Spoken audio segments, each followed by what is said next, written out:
రెండో విషయం ఏమిటి అంటే మనము ఏదైతే ఉపవాసం ఉంటున్నామో అందులో రెండు విషయాలు ఉండేలాగా చూసుకోవాలి. ఏమిటా రెండు విషయాలు?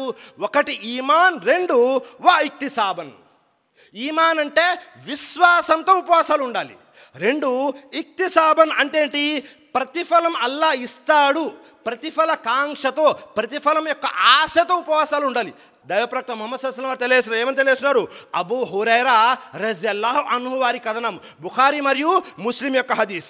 మన్ సామ రమజాన్, రమజాన్ మాసంలో ఎవరైతే ఈమానన్ వక్తిసాబన్ అంటే ఈమాన్ మరియు ప్రతిఫల కాంక్షతో ఉపవాసాలు ఉంటారో, గుఫిర లహు మా తకద్దమ మిన్ జంబి, అలా ఏం చేస్తాడు? వారి యొక్క పాపాలన్నీ కూడా క్షమించేస్తాడు. అల్లాహు అక్బర్. చూడండి, అన్ని పాపాలు క్షమించబడతాయి. ఇంతకు ముందు మనం ఎన్నైతే పాపాలు చేసామో అన్నీ క్షమిస్తానంటున్నాడు అల్లా. ఇంతకంటే పెద్ద విషయం ఏదైనా ఉందా?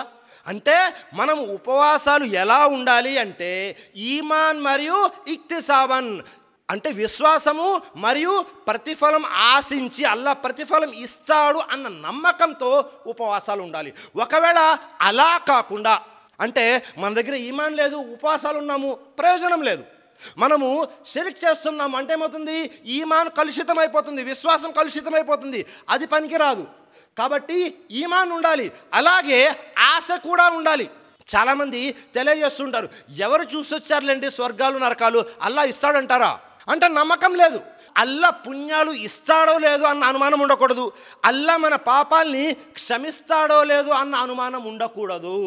పూర్తిగా అల్లా మీద నమ్మకంతో అల్లా నాకు ఇస్తాడు, నా పాపాన్ని క్షమిస్తాడు అనే ఆలోచనతో, అనే నమ్మకంతో ఎప్పుడైతే మనం ఉంటామో, అల్లాహు అక్బర్, సృష్టికర్త అల్లాహ్ తఆలా తెలియజేశాడు మనము స్వర్గానికి వెళ్ళడానికి 8 ద్వారాలు ఉన్నాయి. అందులో ఒక ద్వారం పేరేమిటి? బాబుర్ రయ్యాన్. అంటే అర్థం ఏమిటి? ఎవరైతే ఉపవాసాలు ఉంటారో వారు ఈ బాబుర్ రయ్యాన్ అనే ఉపవాసాల ద్వారం గుండా స్వర్గంలోకి వెళ్తారు. అలాంటి నమ్మకం ఉండాలి. ఖచ్చితంగా స్వర్గంలో ఒక ద్వారం ఉంది, దాని పేరు బాబుర్ రయ్యాన్.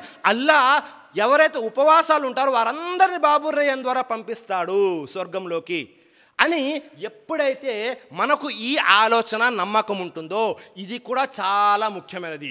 మొదటిది తఖ్వా పెంచుకోవాలి రంజాన్ మాసంలో. 2 ఉపవాసాలు ఉండాలి, ఈమాన్ మరియు ప్రతిఫలం ఆశించి కాంక్షించి ఉండాలి.